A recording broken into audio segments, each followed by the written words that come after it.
को धनुष बाण लिए हुए श्री राम जी दिखाई दिए तो उनको अपना जीवन धन्य हो जाता है। लेकिन जैन दर्शन में अपने भगवान आत्मा के दर्शन को वही महत्व प्राप्त है। जो जैनेतर दर्शनों में भगवान के दर्शन को प्राप्त है, वो जैन दर्शन में आत्मा के दर्शन माने सम्यक दर्शन को वो महत्व प्राप्त है।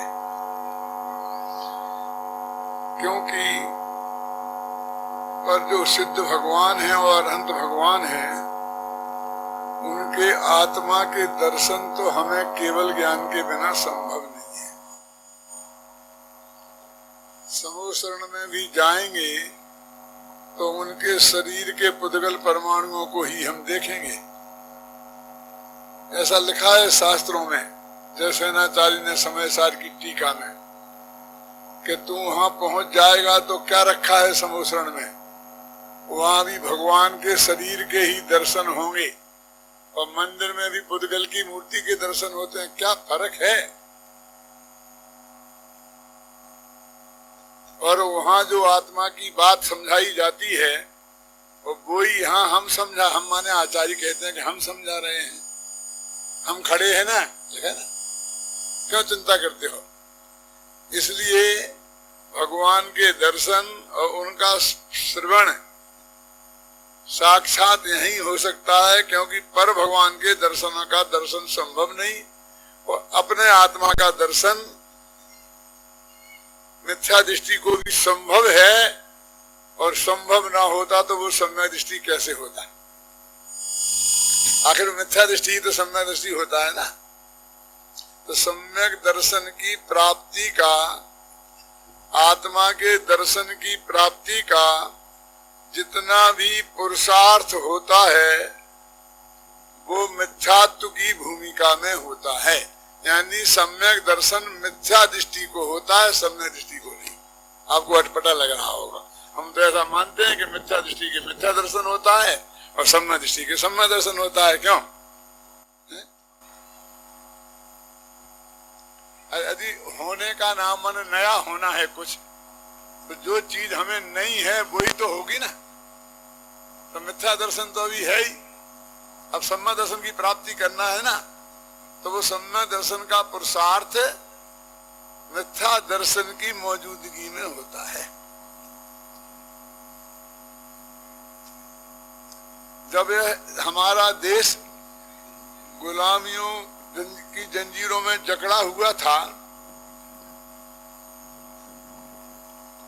एक पुलिस का सिपाही गांव में आ जाता था तो सारे घर के लोग बच्चों सहित घर में बंद हो जाते थे किवाड़ अंदर से लगाकर, और बच्चा रोता था तो माँ एक कहकर उसे चुप कराती थी कि पुलिस वाला आया है।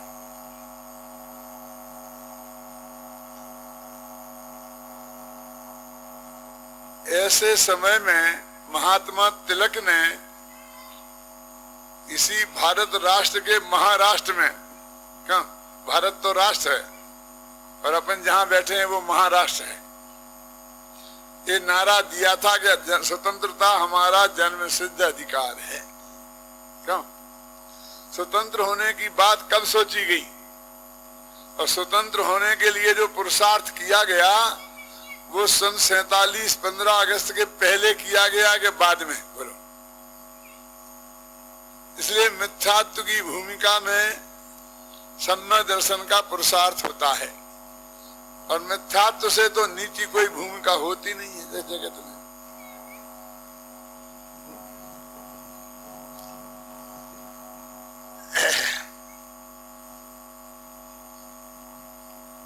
साहू जी पूज्य गुरुदेव श्री के पास गए थे और गुरुदेव श्री ने पूछ लिया कि साहू जी तुम्हारा कौन सा गुण स्थान है?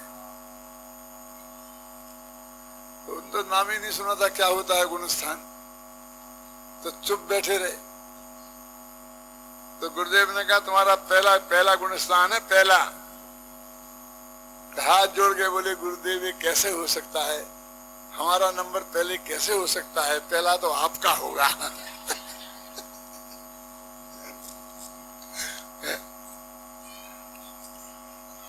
मैंने जिसे अभी यही खबर नहीं है कि पहला होना सौभाग्य की बात है कि दुर्भाग्य की बात है। मैं ये कहना चाहता हूं, ये कहकर कि ये जो सम्यक दर्शन की चर्चा अपने यहाँ आरंभ करने वाले हैं और जो अपने 5-6 दिन यहाँ पर हैं, उसमें चलेगी वो पूरे दिनों, वो कोई ये न सोचे कि ये तो कोई विद्वानों की और बड़े लोगों की बात है। ये बड़े लोगों के लिए मैं अभी नहीं बोल रहा हूं, जो बादशाही गुणस्थान में है समझ लीजिए उनके लिए ही ये चर्चा है। अब कोई सम्यक ऋषि धर्मात्मा बैठा हो तो उसे नमस्कार कर लूं मैं, और क्या कर सकता है? क्यों?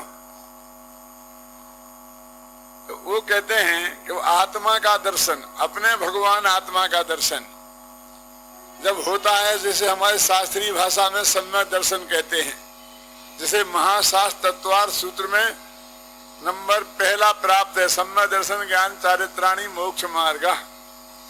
उनके मुख से पहला सूत्र निकला अभय कुमार जी, और पहले सूत्र में जो पहला शब्द निकला वो कौन सा था? सम्यक दर्शन, है ना। सम्यक दर्शन ज्ञान चारित्राणी मोक्ष मार्गा, जो आप मंगलाचरण बोलते हैं मोक्ष मार्ग से नेतारम, वो उनका नहीं है, वो तो बाद में किसी ने बनाकर उसमें जोड़ दिया है। उन्होंने तो यहीं से शुरू किया था, सम्यक दर्शन ज्ञान चारित्राणी मोक्ष मार्गा। तो सबसे पहला शब्द उनके सबसे बड़े आचार्य का, जो दिगंबर श्वेतांबर सबको समान रूप से मान्य है, ख्याल में है ना। 3 चीजें जैन दर्शन में ऐसी हैं, एक नवोकार महामंत्र, एक भक्तांबर महाकाव्य भक्ति का, और तीसरा महाशास्त्र तत्वार्थ सूत्र। ये जैन समाज के वो कोई वा ग्रुप हो, दिगंबर श्वेतांबर थानकवासी, वो सब ग्रुप को मान्य है, ये बिल्कुल निर्विवाद हैं। उसमें पहले सूत्र में पहले वाक्य में कविन भाई सम्यक दर्शन शब्द आता है, और उसकी प्राप्ति के बिना धर्म आरंभ ही नहीं होता है। तो वो सम्यक दर्शन माने भगवान आत्मा के दर्शन कैसे होते हैं, उसकी बात अपन को आरंभ करना है। तो वो कहते हैं कि सम्यक दर्शन प्राप्त करने की क्लास में हम बैठे तो हमारे लिए नॉमिनल कौन सी क्वालिफिकेशन चाहिए? होता है ना सब, यदि आपको इंजीनियरिंग में जाना है तो कम से कम ग्रेजुएट होना चाहिए, जो भी हर एक में होता कि नहीं, प्री मेडिकल टेस्ट होगा। तो ये हमको सम्यक दर्शन की क्लास माने देशना लब्धि है ना, अरहंत भगवान से लेकर हमारे गुरु पर्यंत, ऐसा लिखा ना शास्त्र में, जो हमें आत्मा का स्वरूप बताया है उसे बोलते हैं देशना, और वो देशना हमें प्राप्त हो उसको बोलते हैं देशना लब्धि। तो हमें वो देशना लब्धि प्राप्त हो, इसके पहले न्यूनतम क्वालिफिकेशन क्या है? क्यों ग्रेजुएट होना चाहिए, कि मैट्रिक पास होना चाहिए, कि शास्त्री होना चाहिए, कि संस्कृत व्याकरण न्याय शास्त्र जानना चाहिए? क्या है क्वालिफिकेशन इस क्लास में भर्ती होने की? वहां से बात शुरू होती है, यानी बिल्कुल जीरो से स्टार्ट होती है बात। अभी आप सोचना कि आप क्वालिफिकेशन आप में है कि नहीं है, और है तो उसके लिए आपको क्या करना है, क्या करना चाहिए। देखो मैं पढ़ता हूं पंक्ति, कोई मंद कसायादिक का कारण पाकर मैं विशुद्धि लब्धि हूं। बहुत सरल शब्दों में बताइए। उज्ज्वला बहन की क्लास में बैठ लेना और 5 लब्धियां सुनना तो मालूम पड़ जाएगा कि 5 लब्धियां क्या है। क्यों? लेकिन मैं जो आपको समझा रहा हूं सरल भाषा में, उतने से आपका काम चल सकता है अभय कुमार जी। अब वो पढ़ो तो बहुत ही बढ़िया बात है, कोई बुरी बात थोड़ी है। वो लिमिटेड लोगों का काम है, और ये जन जन की समझ में आए, जो पहली दफे मेरे प्रवचन में आया हो उसकी भी समझ में आए, ये ऐसी बात है। कैसे संभव है कि एक पागल आदमी सामने बैठा हो और उसे जा सकती है इंग्लिश संस्कृत, क्यों? कोई भी ज्ञान के क्षेत्र की बात समझाई जा सकती है। तो पागल नहीं होना एक क्वालिफिकेशन है कि नहीं है?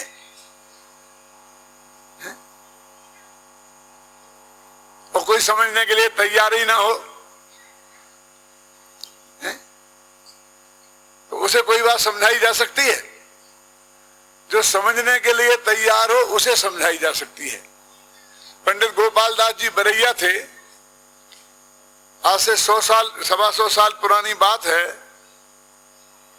वो जैन समाज के इतने प्रतिष्ठित विद्वान थे कि जब बंबई में आया करते थे तो रेलवे स्टेशन से फूलेश्वर के मंदिर तक, मुकुंद भाई, वो रेड कारपेट स्वागत किया जाता था उन्हें, आज की भाषा में, पुराने मामले में पावड़े बिछाए जाते थे।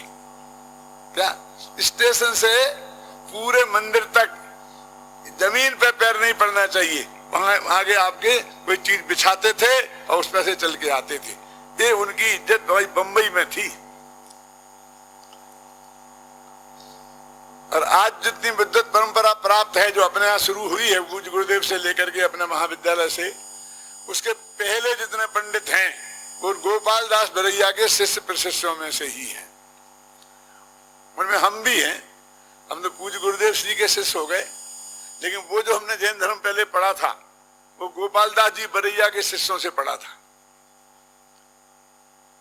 वो इतने बड़े विद्वान और उनकी पत्नी उतनी ही बड़ी मूर्ख, अकेली मूर्ख नहीं, ना तो क्षोभ संलभ थी और ना विश्व तीव्र कसाई।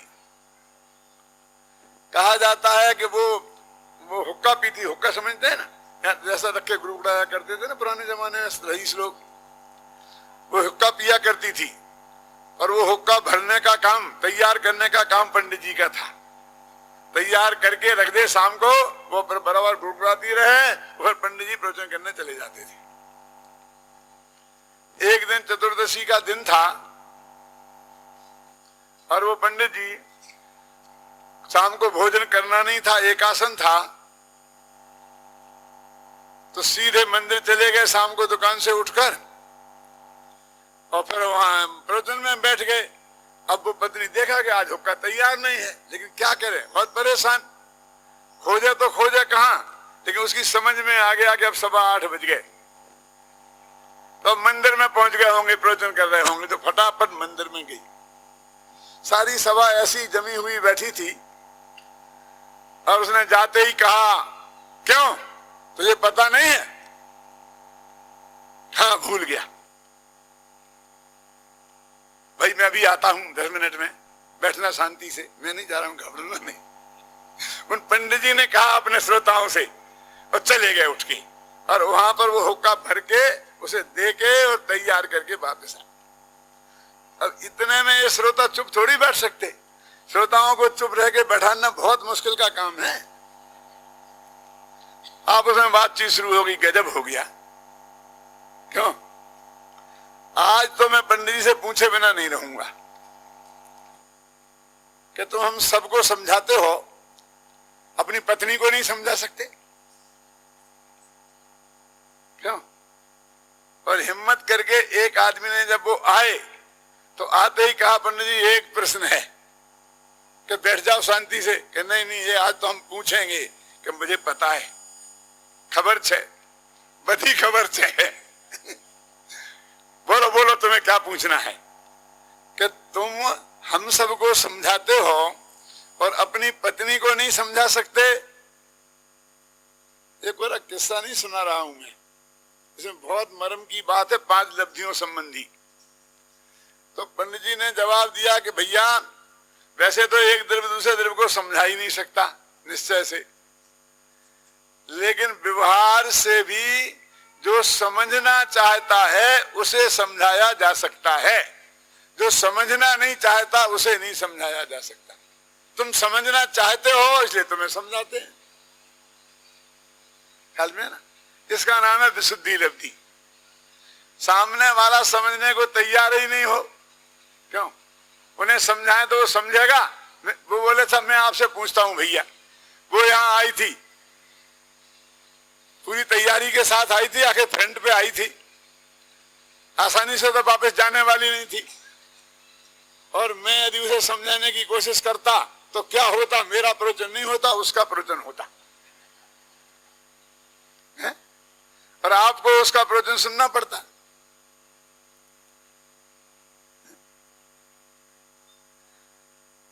वो तो लड़ने के लिए ही आई थी, समझने नहीं आई थी। जो लड़ने के लिए आते हैं उन्हें समझाया नहीं जा सकता और वे समझ नहीं सकते। समझने के लिए समझ में आने वाला होना चाहिए तो समझाया जा सकता है। क्यों? उनने कहा भैया ये बताओ, मैं चाहता था कि जल्दी से साथ सभा शुरू हो, तो जो उपाय मैंने इसके लिए किया तो ये 10 मिनट बाद शुरू हो गई। अब मुझे कोई दूसरा उपाय तुम बताओ कि जो रास्ता अपनाते और इससे जल्दी वो साथ सभा शुरू हो जाती। बोलो है उपाय कोई? क्या होता कि मैं कुछ आनाकानी करता तो वो गालियां बकती, वो गालियां बकती तो मुझे गुस्सा आता, तो मेरा हाथ उठ जाता, मेरा हाथ उठ जाता तो वो जाके किए कुएं वावड़ी में कूद के गिर के मर जाती और पुलिस वाले मुझे पकड़ लेते और आजीवन कारावास हो जाता। बस 3 अंक में नाटक समाप्त हो जाता। ये साथ सभा तो नहीं होती, क्योंकि वो तो कमर कस के ही आई थी।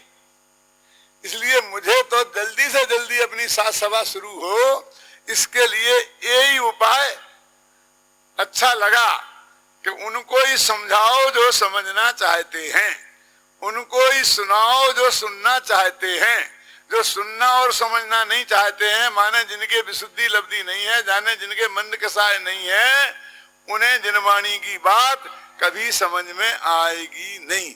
तो एक क्वालिफिकेशन है, उन्हें नहीं बताया कि बीए होना चाहिए, एमए होना चाहिए, शास्त्री होना चाहिए।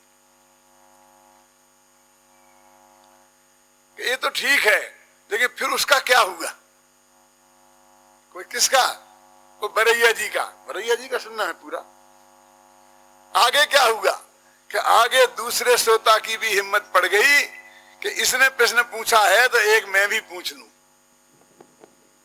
क्या? तो उसने कहा कि आप जैसे विद्वान का कैसा पाप का उदय है कि ऐसी पत्नी मिली। तो उनने कहा पाप का उदय कि पुण्य का उदय? खूबसूरत सुंदर सेवा भावी पत्नी हो तो उसके पति घर घुसा हो जाते हैं, शाम को ही घर में घुस जाते हैं, बाहर निकलते ही नहीं है, दोस्तों को भी शिकायत रहती है उनसे। और मेरे पुण्य के उदय से मुझे तो ऐसी पत्नी हुई कि देखते ही वैराग हो, सुनते ही वैराग हो, नित्य वैराग्य दायिनी। पुण्य के उदय से के पाप के उदय से? मैं तो शाम को मंदिर में प्रवचन खत्म हो जाता है और सारे श्रोता चले जाते हैं तो वहीं स्वाध्याय करने बैठ जाता हूं और तब तक करता रहता हूं कि जब तक पत्नी सो न जाए, कि फिर शांति से जाऊं तो रात शांति से कट जाए, सो जाऊं।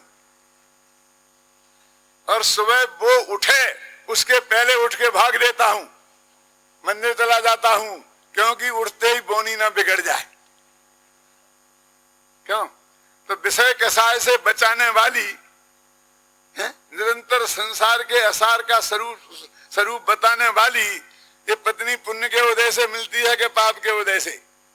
कि 5 इंद्रियों के विषयों में उलझाने वाली, क्यों रिझाने वाली, विषय कसाय में उलझाए रखने वाली पत्नी वो पुण्य के उदय से मिली। देखो ज्ञानी जीव विपरीत संयोगों में भी अनुकूलता का वेदन कर लेते हैं, खोज कर लेते हैं। और पुण्य पाप का है अनुकूल वेद नियम सुखम और प्रतिकूल वेद नियम दुखम। क्या? तो तीसरे की भी हिम्मत हो गई कि भगवान ने कैसी जोड़ी मिलाई। एक अंधा को एक कोड़ी और भगवान ने मिलाई जोड़ी कि भैया इससे अच्छी जोड़ी इस दुनिया में कोई दूसरी नहीं हो सकती। क्यों? क्योंकि यदि दोनों ही लड़ाकू स्वभाव के होते तो गृहस्थी एक दिन नहीं चलती, लड़ मरते। और दोनों ही शांत स्वभाव के होते तो आनंद आ जाता है। कुछ आनंद नहीं आता। दूध धुल गया तो पति कहता जिस द्रव्य ने जिस काल में जिस क्षेत्र में जो होना है वही तो होके रहेगा, आकुलता क्यों करती है? क्यों? ऐसे यदि करते तो गृहस्थी कैसे चलती? अरे घर में बेटा बिगड़ता हो तो माँ डांटे तो बाप पुचकार ले, बाप डांटे तो माँ पुचकार ले, तो वो ठीक रहता है। अब दोनों ही डांटे तो क्या करे, फिर भाग जाएगा घर छोड़ के। और दोनों ही पुचकारें तो बस समझ लाडले पे बेटे कैसे हो जाते हैं, वैसा हो जाएगा। इसलिए ऐसा ही अच्छा है। क्या यदि उसकी शादी मेरे से नहीं हुई होती तो वो जिंदगी शांति से पूरी नहीं बिता सकती थी। क्यों? समझना, झगड़ा झंटा हो गए, कुएं में गिर के मर जाती कहीं ना कहीं, तीव्र क्रोधी, और क्या कर सकते हैं। और मेरी शादी उसके से नहीं हुई होती तो मैं इतना बड़ा पंडित नहीं होता। पढ़ने के लिए अधिक से अधिक समय देने वाली, क्यों? तो उसका हुक्का भर दो, सुविधा जुटा दो और बाकी अपने शांति से स्वाध्याय करो, कोई झगड़ा ही नहीं है, बस खत्म। जो वो कहे सो मान लो। क्यों? एक ने कही दूसरे ने मानी, दोनों ज्ञानी। समझे ना? तो मेरे कहने का आशय यह है कि ये तत्व की बात सुनने और समझने के लिए, बचाने के लिए जीवन में अनुकूल और प्रतिकूल संयोग तो आते ही रहते हैं। उन्हें कौन टाल सकता है? ख्याल में आए ना? वो तो पुण्य पाप के उदय में जैसे पहले से पूर्व से है सुनिश्चित, जैसे जिसने कर्म किए हैं उनके अनुसार आएंगे ही। उसमें तुम्हारा वर्तमान पुरुषार्थ ना धर्म के हिसाब से चलता है ना कर्म के हिसाब से। धर्म के हिसाब से क्यों नहीं चलता है? क्यों? धर्म कहता है कि सब कुछ नक्की है अनादिकाल से। क्यों? और कर्म के हिसाब से क्यों नहीं चलता? क्यों? पहले का जो कर्म तूने बांधा था अब वो तो उदय में आएगा ही आएगा। अब तू नया नहीं बांधेगा तो वो अगले भव में, आगे भविष्य में काम आएगा। अभी के संयोग नहीं बदल सकता वो। समझे ना? कर्म का नियम है, जो तत्काल फल दे उसका नाम धर्म, और जो नियम से तत्काल फल ना दे उसका नाम कर्म। क्या मतलब? कर्म का ही नियम है कि पहले वो बंधता है, फिर सत्ता में रहता है, फिर उदय में आता है, तब फल देता है। तो अभी तुमने बांधा, फिर वो सत्ता में पड़ा रहेगा, फिर आबादा काल पूरा होगा। क्यों? जैसे मान लो हमने अभी देवगति बांध ली, तो जब तक मरेंगे नहीं तब तक तो देवगति का सुख नहीं मिलेगा ना। इतने काल तक तो सुख नहीं मिलेगा ना, 10, 20, 50 वर्ष बाद ही मिलेगा। ख्याल में है ना? तो इसलिए जो तत्काल फल ना दे वो कर्म, और जो तत्काल फल दे वो धर्म। एक भाई मेरे से बोले कि आज्ञा हमने बहुत आनंद आया, पूजन की, इतना रहा, बहुत सुखी। क्यों पंडित जी, इसका फल तो हमें मिलेगा कि नहीं मिलेगा? बोले डॉक्टर साहब। मैंने कहा मिला नहीं तुम्हें? वो क्या समझता है कि इससे हमें कर्म बनेगा, पुण्य बनेगा, फिर उसका फल मिलेगा। क्या मिलेगा? क्या और 10-5 करोड़ हो जाएंगे हैं? क्यों? अब वो तो कह नहीं सकते कि और 10-5 शादियां हो जाएंगी, वो जमाना गया है। ऐसा समझता ना, इसका फल तो हमें कुछ ना कुछ तो मिलेगा ना, यानी भविष्य में मिलेगा, ऐसी कल्पना करता है। और मैं ये कहता हूं कि अभी मिला के नहीं मिला। जब तू पूजन कर रहा था तब तेरे को निराकुलता थी कि नहीं थी? आनंद आ रहा था कि नहीं आ रहा था? आ रहा था तो मिल गया ना, कि वो तो ठीक है, वो तो ठीक है, लेकिन भविष्य में मिलेगा कि नहीं मिलेगा? बोल भैया, धर्म का फल भविष्य में नहीं मिलता, धर्म का फल तत्काल मिलता है। यदि तूने धर्म किया है तो फल भोग लिया, तुझे आगामी आकांक्षा भी नहीं होनी चाहिए। लेकिन वस्तु स्थिति ऐसी है कि जिसे अभी मिला है उसे भविष्य में भी मिलेगा। यानी अभी जो चित्त आनंदित हुआ है तो अभी में सुख मिला, और ऐसे के साथी से पुण्य बनता है तो भविष्य में भी मिलेगा। और अभी संकलेश परिणाम हुए हों, क्या करें, 4-4 घंटे स्वाहा स्वाहा करते हैं। हम तो सुबह 6 बजे उठ के चाय पीने वाले लोग, और दिन में हर 1 घंटे में कुछ ना कुछ डालते ही रहते हैं, सुपारी पान चलता ही रहता है। और इंडिया में कहा बंधन में डाल दिया, क्यों? तो अभी तेरे को आकुलता हो रही, तो ऐसे पुण्य भी नहीं बनेगा तो भविष्य में भी नहीं मिलेगा। तो जिसे अभी मिला है उसे कभी मिलेगा, और जिसे अभी नहीं मिला है उसे कभी नहीं मिलेगा। वस्तु का स्वरूप तो ऐसा है, धर्म के हिसाब से अभी मिलेगा और कर्म के हिसाब से आगे मिलेगा। तो ना उसका धर्म है ना उसका कर्म है। शुभ भाव होता तो हम कहते सत्कर्म हुआ, क्यों? और यदि आत्मा का अनुभव होता तो कहते हम धर्म हुआ। तो ना ये हुआ ना ये हुआ, दोनों में से कुछ नहीं हुआ। तो वो ही कहते हैं कि यदि तुझे आत्मा की बात सुनना समझना है तो उसके लिए बहुत जरूरी है कि कसायों की मंदता हो। यदि ज्ञान का क्षयोपशम नहीं हुआ, ऐसा उघाड़ नहीं हुआ कि हम आत्मा समझें, तो समझ लो क्षयोपशम लब्धि नहीं है। और हमारी इतनी मंद कसाय नहीं हुई कि हम सब कुछ छोड़कर आत्मा की बात सुने समझें, तो विशुद्धि लब्धि नहीं है। बस इतना फर्क है, बस मैं और ने का। क्षयोपशम लब्धि नहीं होगी तो समझ में नहीं आएगा, ध्यान दें, सुनना। और विशुद्धि लब्धि नहीं होगी तो धर्म की बात समझने नहीं आएगा।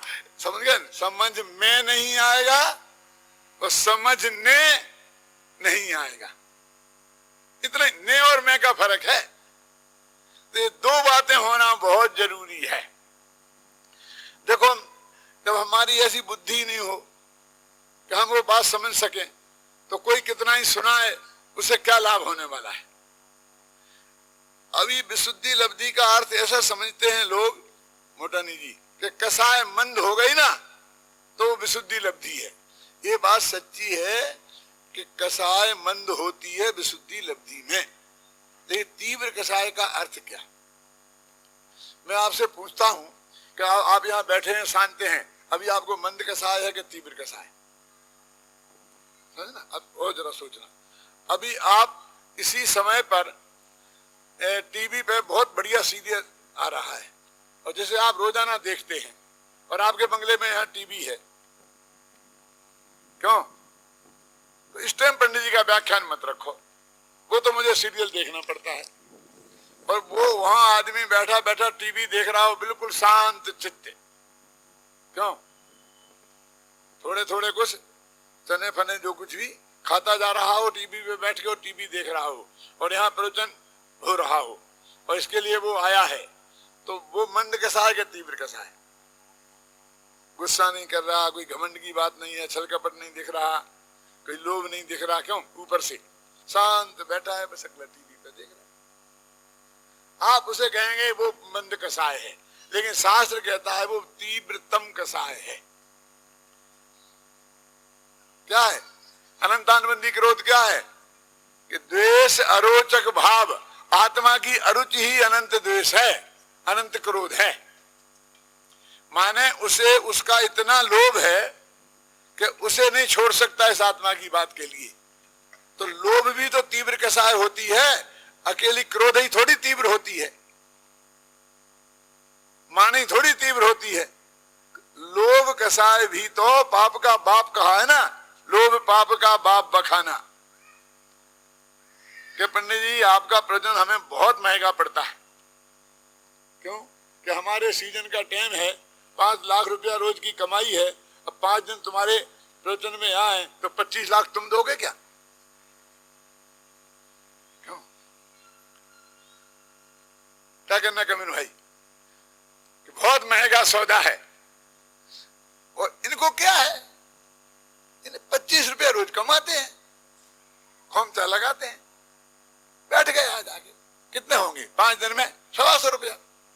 और मेरे क्यों 25 लाख? बोलो। अरे भाई तेरे 25 लाख नुकसान कहाँ होंगे? वो तो कमाई नहीं होगी, क्यों? ने खोमचा नहीं लगाया तो भाई साहब 5 दिन भूखा रहना पड़ेगा, और तुम्हें भूखा नहीं रहना है तो तुम एक एक व्याख्यान को 25-25 लाख का गिनोगे। हमें तो 1 पैसा नहीं दिया, और नुकसान के हिसाब से 25 लाख का एक व्याख्यान पड़ा पंडित जी का, क्यों है?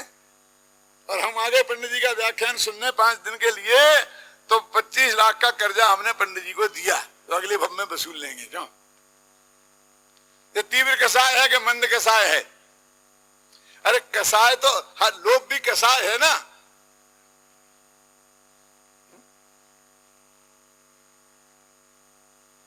या तो सुबह जल्दी रखा करे प्रवचन, दुकान का टाइम के पहले होने पड़ जाए, और या फिर जब सब दुकानें बंद हो जाएं उसके 1 घंटे बाद रखा करे।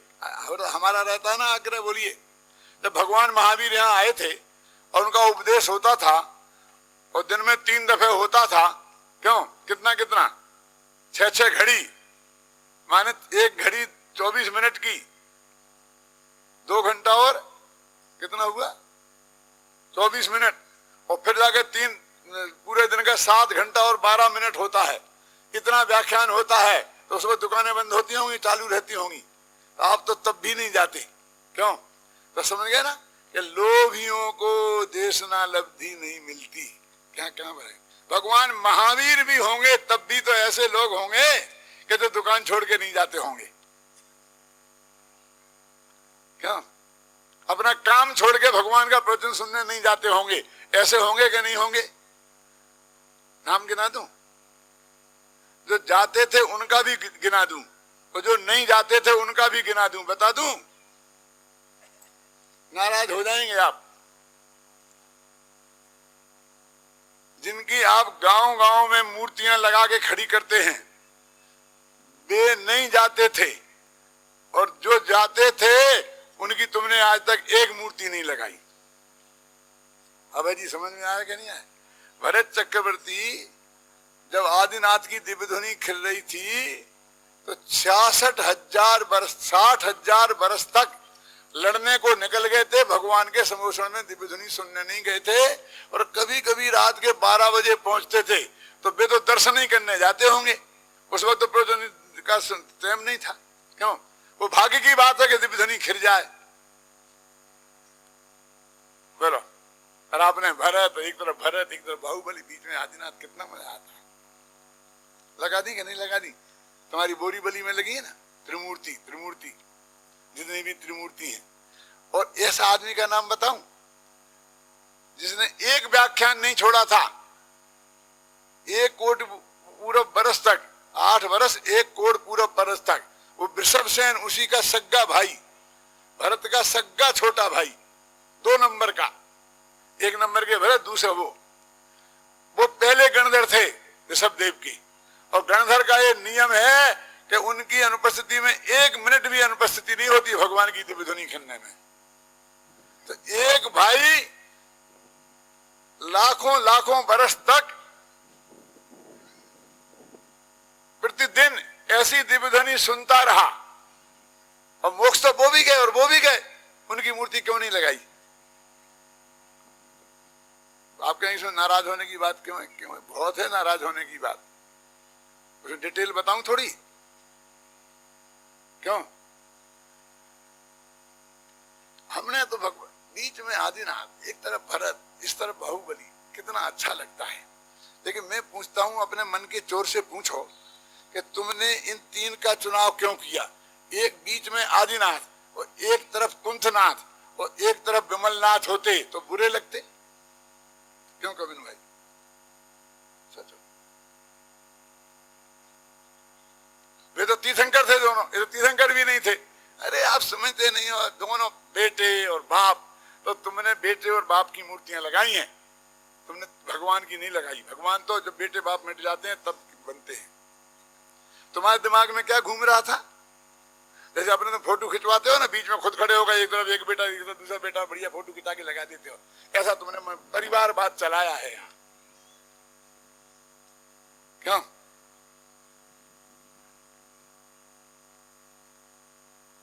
कि साहब आप बात तो ठीक कहते हैं, हमने तो अपने यहाँ ऐसा नहीं किया। हमने तो शांतिनाथ, कुंतनाथ और अरहनाथ की लगाई, मगर जगह जगह लगी, मिल जाएंगी आपको। बहुत से लोगों के नाराज होने का डर है, लेकिन आपने कहा तो बता रहा हूं मैं कि भाई तुमने क्यों लगाई उनकी शांतिनाथ कुंतनाथ होगी। अरे नाथ मल्लीनाथ और मुनिसुब्रतनाथ कैसे रहते, क्यों नीलेश, क्या आप समझते तो हो नहीं, मुझे समझा दो कि वे तो चक्रवर्ती भी थे और कामदेव भी थे और तीर्थंकर भी थे, तीन तीन पोस्ट लिए थे। आज तो वही कांग्रेस अध्यक्ष हो, वही प्रधानमंत्री हो और वही हो तो बुरा माना जाता है। नियम बनाते हैं कि एक आदमी 2 पद नहीं लेगा, उन्हें दो पद और लेकर के 4 आदमियों का चांस खो लिया, उन्हें भी चांस मिल जाता ना, क्यों डॉक्टर साहब। लेकिन तुम्हें तो वैभवशाली हुई होना, चक्रवर्ती भी होना, सुंदर कामदेव भी होना और तीसरा क्या है तीर्थंकर भी होना, ऐसा तो तुम्हें काय की महिमा आई चक्रवर्तित्व की। बेचारा भरत दीक्षा लेके मुनि हो गया है, मोक्ष चले गए, केवल ज्ञान हो गया और अभी तक तुम्हारे लिए चक्रवर्ती ही बने हैं और लिखते हो भरत चक्रवर्ती। वो भरत चक्रवर्ती की मूर्ति है क्यों, कि भरत केवली की मूर्ति है। केवली चक्रवर्ती होते हैं, चक्रवर्ती केवली होते हैं, लेकिन अभी तक तुम्हारे लिए वही लाखों लाखों वर्ष हो गए मोक्ष में गए, लेकिन हमारे लिए अभी तक वे चक्रवर्ती ही बने हैं, है ना। क्यों, कहां ये बीमारी घुसती है। एक भाई थे, उन्होंने कोई शांतिनाथ की मूर्ति ली थी और फिर कोई मामला ऐसा चला, दूसरा आदमी अड़ गया और उसने कहा मैं तुमको और डबल पैसा दूंगा लेकिन शांतिनाथ की लूंगा। तो तुमने व्यवस्था का मैंने पैसा के लोभी, तो वे धर्मात्मा लोग भी बहुत होते हैं, क्यों कि तेरे को दे दी शांतिनाथ, उसको कोई दूसरी नवीनाथ पकड़ा देंगे, जैसे नवीनाथ मुफ्त में मिलती है। अब वे लड़ते लड़ते मेरे पास आए कि पंडित जी ये नहीं चलेगा अन्याय, मेरा शांतिनाथ, मेरे शांतिनाथ दिलाना पड़ा। मैंने बहुत समझाया कोई फर्क नहीं होता, 24 तीर्थंकर एक से हैं। नहीं नहीं नहीं, नहीं। तुम बताओ तुम्हें शांतिनाथ क्यों चाहिए, क्योंकि मेरे बेटे का नाम शांति कुमार है ना, मर गया ना, बेटे की बेरादा है। कहा हमारा मन का चोर छिपा रहता है, क्यों। अब एक नई बीमारी चली है पंचबालयती सब जगह। क्या भैया पंचबालयती क्या होता है जी, क्या होता है पंचबालयती? कि वे 5 तीर्थंकर जिनने शादी नहीं की तो वे नंबर 1 के हो गए, और जिनने बेचारे ने 2 की, एक शादी की, वे नंबर 2 के तीर्थंकर हो गए, क्यों। तो शांतिनाथ तो 96,000 करी, उनका क्या होगा। लेकिन हम एक मंजिल पे शांतिनाथ कुंतनाथ और नाथ और दूसरी मंजिल पे बालयती। क्या है तुम्हारे भर ठिकाना है तुम्हारी अकल का।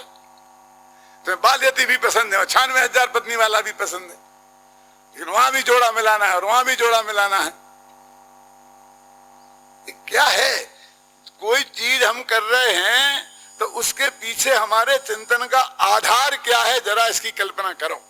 यदि उसमें आधार सात्विक नहीं है, उसमें रागात्मक संबंध जुड़ता है, तो वो हमारी भक्ति कहां रही। तो इसलिए कहते हैं कि हमें किससे सुनना। ने लिखा ना जयसेनाचार्य ने कि भैया तुम्हें तो देशना लब्धि चाहिए ना, सम्मा दर्शन की प्राप्ति के लिए जो पहले देशना होती है, उसके लिए हमें तो तीर्थंकर से ही सुनेंगे, हम तो पूज्य गुरुदेव से सुनेंगे, हम तो कुंद कुंद और अमृतचंद से ही सुनेंगे। सुनोगे कुंद कुंद से सुनोगे, पहले प्राकृत पढ़ के आओ बेटा। क्या मैं सच्ची घटना सुनाता हूं, अब उनका स्वर्गवास हो गया इसलिए नाम नहीं बताता हूं।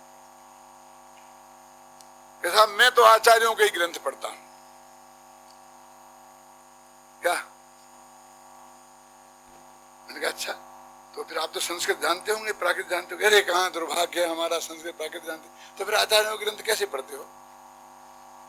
पंडितों के नहीं पढ़ते हैं। अगर हुकुमी चंद थोड़ी पंडित है, उनकी मोक्ष मार्ग पे कैसे पढ़ते हो ना। हाँ वो तो पढ़ते हैं, तो टोडामल भी पंडित था, तो समय सार पढ़ते हो कि हाँ, तो वो टीका करने वाले जयचंद भी पंडित ही थे, क्यों। फिर उसका खड़ी बोली में अनुवाद हुआ, वे भी पंडित ही थे। किस धोखे में हो।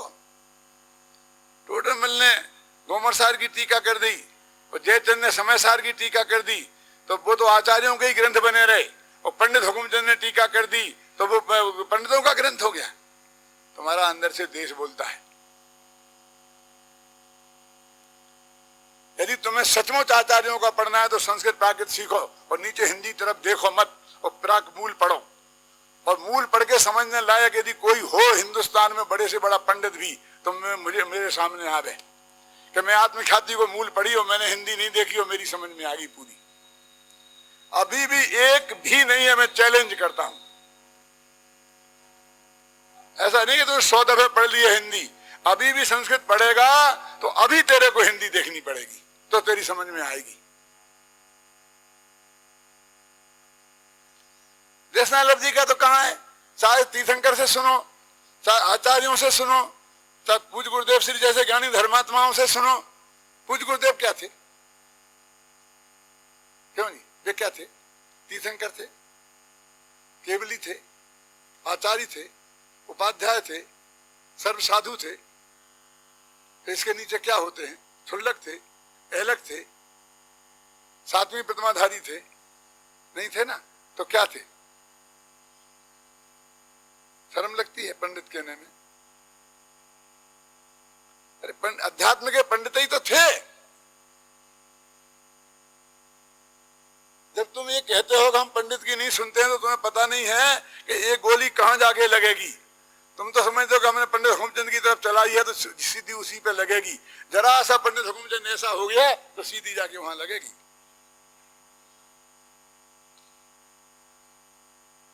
क्यों? समझ में आया कि नहीं आया? ये तो टेढ़ा हो सकता है ना ये पंडित हुकुमचंद तो, लेकिन अब वो तो नहीं हो सकती एड़ी टेढ़ी। वो तो जहां लगी है लगी है।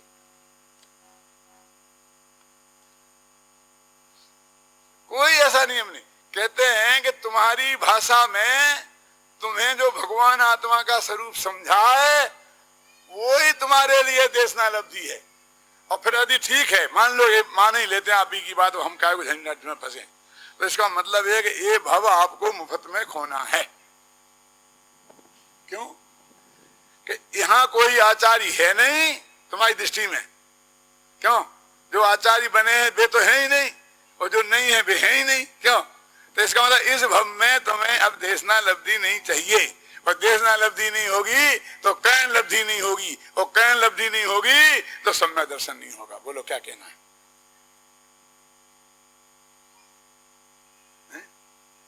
चाहिए इस भव में कि नहीं? वो नहीं होती है, नहीं होती है तो अभय कुमार जी इन बेचारे बच्चों को, इन जवान लोगों को धंधा पानी करने दो। काहे को यहाँ उलझाते हो? होने जाना तो कुछ है ही नहीं, धंधे से और जाएंगे। अरे केवली से लेकर ज्ञानी धर्मात्मा तक जो उस तत्व के स्वरूप को बताओ सबसे होती है, और जिन वाणी से भी होती है।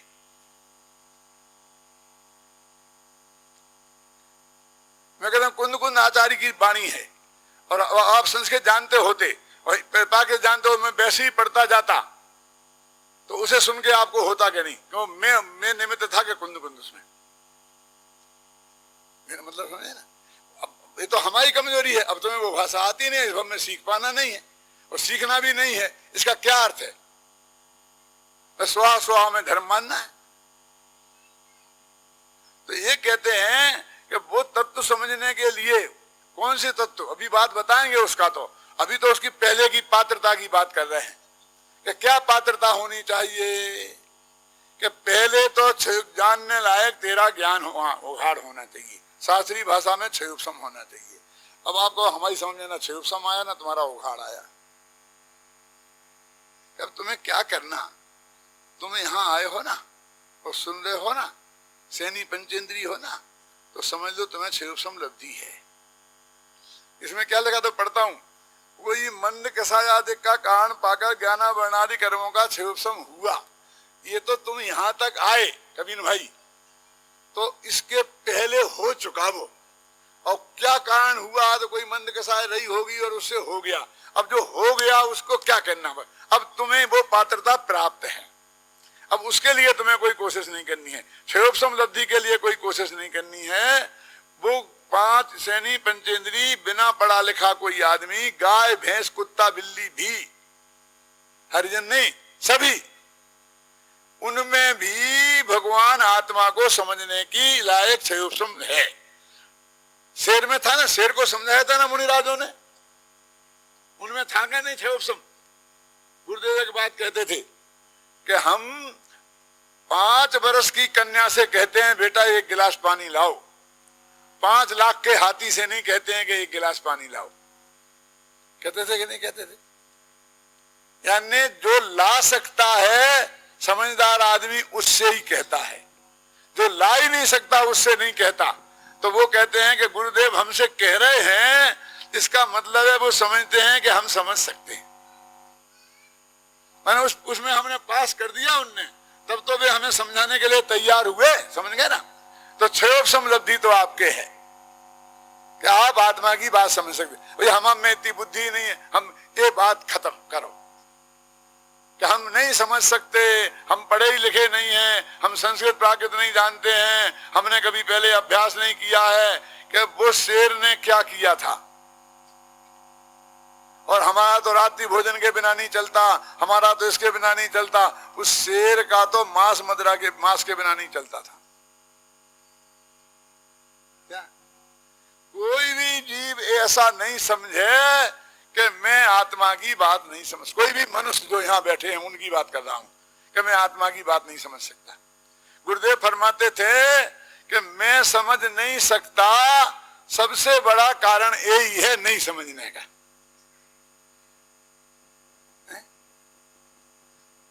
और जो तुम पर नहीं हम पर आरोप है, हम कह रहे समझ सकते हो, तुम कह रहे कि नहीं समझ सकते, तो इसका मतलब हमारी पहचान गलत हो गई ना। और गुरुदेव तो कहते भगवान का अपमान है, तो भगवान कहते हैं सैनी पंचेंद्री प्रत्येक समझ सकता है, और तुम कहते हम नहीं समझ सकता। तुम्हारी माने कि भगवान की माने, बोलो। तो एक लब्धि तो आपको प्राप्त है, कौन सी? क्षयोपम लब्धि। अब विशुद्धि लब्धि भी प्राप्त है। क्यों? कि महामोहमयी माया नगरी में को छोड़कर और आप इस जंगल में यहाँ आए हैं, और शांति से बैठ करके धंधा पानी छोड़कर, घर में बाल बच्चों को छोड़कर, और यहाँ ये बात सुन रहे हैं, तो मंद कसाई के बिना ये संभव नहीं था।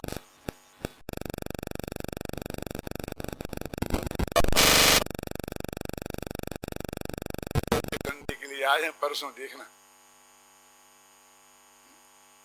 क्यों? सारी चिड़ियां उड़ जाएंगी।